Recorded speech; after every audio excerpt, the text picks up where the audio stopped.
நம் சந்தோஷத்தின் ரகசியத்தை அறிய விரும்புகிறீர்களா? அப்படியானால் வீடியோவை கடைசி வரை பாருங்க.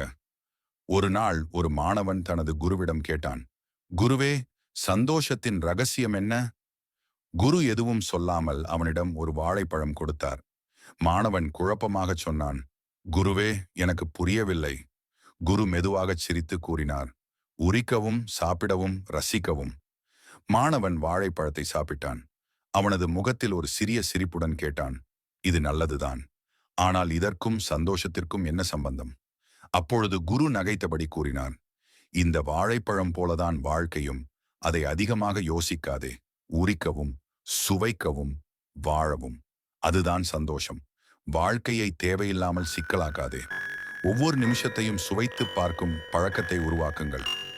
இந்த நொடி உங்களுக்கானது. அதிகம் யோசிக்க வேண்டாம். சந்தோஷமாக அனுபவியுங்கள். மீண்டும் சந்திக்கலாம். மேலும் எங்களை தொடர்ந்து காண லைக் செய்யவும், ஷேர் செய்யவும், சப்ஸ்கிரைப் செய்யவும் மறந்துவிடாதீர்கள்.